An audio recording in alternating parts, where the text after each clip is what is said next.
ભાવનગરના સાંસદ અને રાજ્યમંત્રી નીમુબેન બામણિયા મહિલા દિન નિમિત્તે જવાહર મેદાનમાં 9 થી 12 નમો સખી સંગમ મેળાને ખુલ્લું મૂકશે, જેમાં મહિલા સ્વસહાય જૂથો દ્વારા ઉત્પાદિત ચીજ વસ્તુઓને વ્યાપક બજાર ઉપલબ્ધ કરાવવાના હેતુથી વેચાણ કમ પ્રદર્શન સ્ટોલનું આયોજન કરવામાં આવ્યું છે।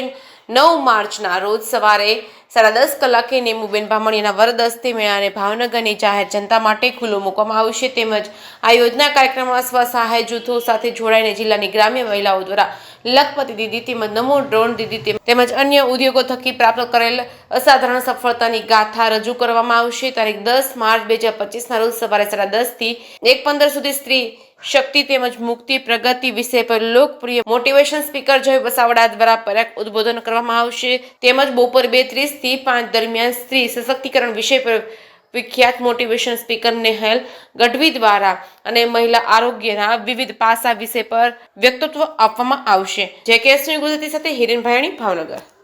વિશ્વ મહિલા દિવસની ઉજવણીના ભાગરૂપે ભાવનગર શહેરમાં તારીખ 9 થી 12 નમો સખી સંગમ મેળાનું આયોજન કર્યું છે।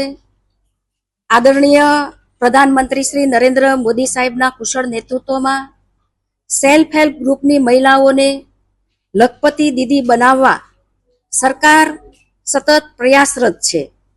દેશભરમાં અત્યાર સુધી 1.25 કરોડ જેટલી લખપતિ દીદી બની ચૂકી છે।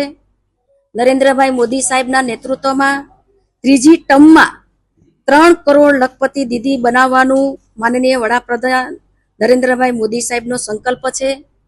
નમો સખી સંગમ મેળો આ દિશામાં એક અગત્યનું પગલું છે।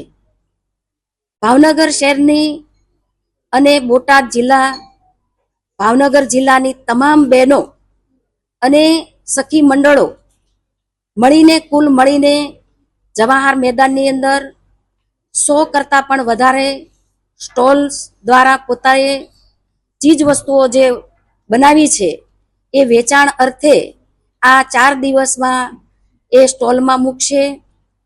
સેલ્ફ હેલ્પ ગ્રુપની બહેનો સશક્ત બને, આર્થિક રીતે, સામાજિક રીતે, એ હેતુથી આજે નમો સખી સંગમ મેળાનો આયોજન કર્યું છે। માનનીય વડાપ્રધાન શ્રી નરેન્દ્રભાઈ મોદી સાહેબના નેતૃત્વમાં દરેક ક્ષેત્રે આજે મહિલા પહોંચી છે અને મહિલા હંમેશા આગળ વધે, સશક્ત બને એવા અમારી સરકારના પ્રયાસ છે। આ મેળાને સફળ બનાવવા માટે ભારતીય જનતા પાર્ટીના શહેરના પ્રમુખ કુમારભાઈ, જિલ્લાના પ્રમુખ ભાઈ દિગુભાઈ, બોટાદ જિલ્લાના પ્રમુખ ભાઈ મયુરભાઈ, જિલ્લા વહીવટી તંત્ર, કલેક્ટર, કમિશનર, ડીડીઓ, સમગ્ર તંત્ર, ડીઆરડીએ જયશ્રીબેન, અમારા કલેક્ટર, ડેપ્યુટી કલેક્ટર ભાઈ નિલેશભાઈ અને તમામ પદાધિકારી આ મેળાને સફળ બનાવવા માટે જહેમત ઉઠાવી રહ્યા છે। હું કેબિનેટ મંત્રી ભારત સરકારના શિવરાજસિંહ ચૌહાણ સાહેબનો આભાર વ્યક્ત કરું છું।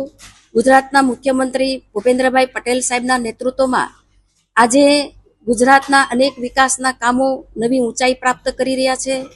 ત્યારે હું રાઘવજીભાઈ અમારા કેબિનેટ મંત્રી એમનો પણ આભાર વ્યક્ત કરું છું અને મહિલા દિનની તમામ બહેનોને હું ખૂબ ખૂબ શુભેચ્છાઓ પાઠવું છું।